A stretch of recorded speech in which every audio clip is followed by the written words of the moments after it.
హైవ్యూస్ మొన్న అఖిల్కి ఎంగేజ్మెంట్ జరిగిన తర్వాత నాగ చైతన్యకి సంబంధించి ఒక శుభకార్యం జరగబోతుంది అనుకున్నప్పుడు ఆయనకన్నా ముందు నేను అన్నట్టుగా అఖిల్ కనిపిస్తూ ఉంటాడు.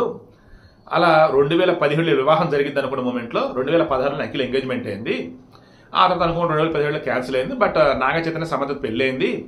ఇక ఆ తర్వాత వాళ్ళు విడాకులు తీసుకోవటం, ఆ తర్వాత నాగ చైతన్య ఒంటరిగా ఉన్నాడు, అఖిల్ ఒంటరిగా ఉన్నాడు, ఎలా ఏంటి అనుకున్న మూమెంట్లో మొన్న శోభిత ధుల్లిపల్లతో మన నాగ చైతన్య ఎంగేజ్మెంట్ అయిన తర్వాత ఇక రేపు డిసెంబర్ 4 పెళ్లి అనుకున్న తర్వాత అకస్మాత్తుగా అఖిల్ది ఎప్పుడైతే ఎంగేజ్మెంట్ అయిందో అంత ఒక వార్త అనమాట. ఏమని, నాగ చైతన్యతో పాటే అఖిల్కి సంబంధించినటువంటి వేడుక కూడా నిర్వహిస్తారు అని.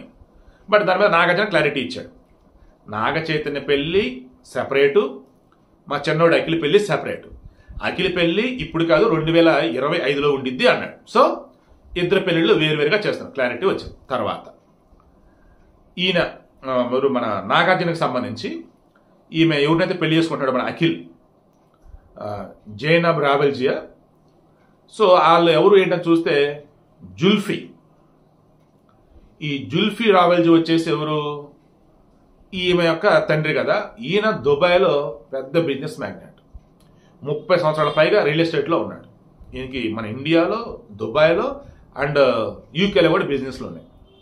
వాళ్ళకి టర్న్ ఓవర్ ఎంత అయ్యింది మొత్తం చూస్తే నాగార్జున డబుల్ త్రిబుల్లో ఉండిద్దాడు. హైదరాబాద్లో ఓడియన్ థియేటర్ అని ఉండేది, ఇప్పుడు మల్టీప్లెక్స్ అయితే కట్టినట్టున్నారు. ఓడియన్, మినీ ఓడియన్ అని ఉండే, అవి వీళ్ళవే. ఈయన అప్పుడు జుల్ఫీ వచ్చేసి బంజారాహిల్స్ రోడ్ నెంబర్ 7లో ఉండేవాడు. అప్పటి నుంచి కూడా నాగార్జునతో పరిచయం. ఈయనకి నిమ్మగడ్డ ప్రసాద్ కూడా పరిచయాలు ఉన్నాయి. సో అలా నిమ్మగడ్డ ప్రసాద్, నాగార్జున, ఈ జుల్ఫీ వీళ్ళంతా కూడా ఫ్రెండ్స్. ఇక ఆ తర్వాత వ్యాపారం మీద కూడా ఫ్రెండ్స్. ఈ మధ్యలో రానా యొక్క వివాహం జరుగుతుంది. రానాకి సంబంధించి మిహికాతో వివాహం జరిగింది కదా.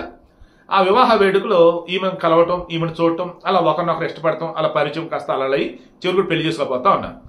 ఇక ఆమెకి సినిమా హీరోయిన్ మెహ్రీని కానీ, మన రానా యొక్క భార్య ఆమె కానీ, అండ్ మన రామ్ చరణ్ భార్య ఉపాసన కానీ, వీళ్ళంతా కూడా ఫ్రెండ్స్ అనమాట.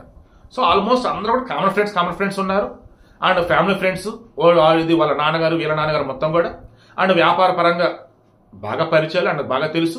అండ్ జగన్మోహన్ రెడ్డికి సంబంధించేసి దుబాయ్ నుంచి పెట్టుబడులు అన్నట్టు ఈయన సాయం చేస్తున్నట్టు కదా, క్యాబినెట్ ర్యాంక్ ఇచ్చి మరి సలహాదారు పోస్ట్ ఇచ్చిన జుల్ఫీకి. సో జగన్ గవర్నమెంట్ ఉన్నప్పుడు 2019 నవంబర్లో ఈయనకి ఆ పోస్ట్ ఇచ్చారు. అండ్ జగన్ గవర్నమెంట్ ఫిబ్రవరి వరకు ఆయన కంటిన్యూ అవుతూనే ఉన్నారు. సో ఆయన వల్ల రాష్ట్రానికి ఎన్ని పెట్టుబడులు వచ్చాయంటే తెలియదు, కానీ జగన్కి సంబంధించి కేసులు ఏవో ఉండే గతంలో, దానికి సంబంధించిన ఇష్యూస్ని డీల్ చేస్తున్నట్టు ఆయన పెట్టారని అంటున్నారు. ఇవన్నీ తర్వాత తెలుస్తాయి. సో ఇప్పుడు సింపుల్ చెప్పాల్సింది ఏంటిది, నాగ చైతన్య పెళ్లి సెపరేటు, అఖిల్ పెళ్లి సెపరేటు. ఓకే, అఖిల్ పెళ్లి నెక్స్ట్ ఇయర్. తర్వాత వీళ్ళంతా కూడా ఫ్యామిలీ ఫ్రెండ్స్, అంతా కూడా ఒకరికొకరు మ్యూచువల్ ఫ్రెండ్స్ ఉన్న వాళ్ళు, తెలిసిన వాళ్ళే.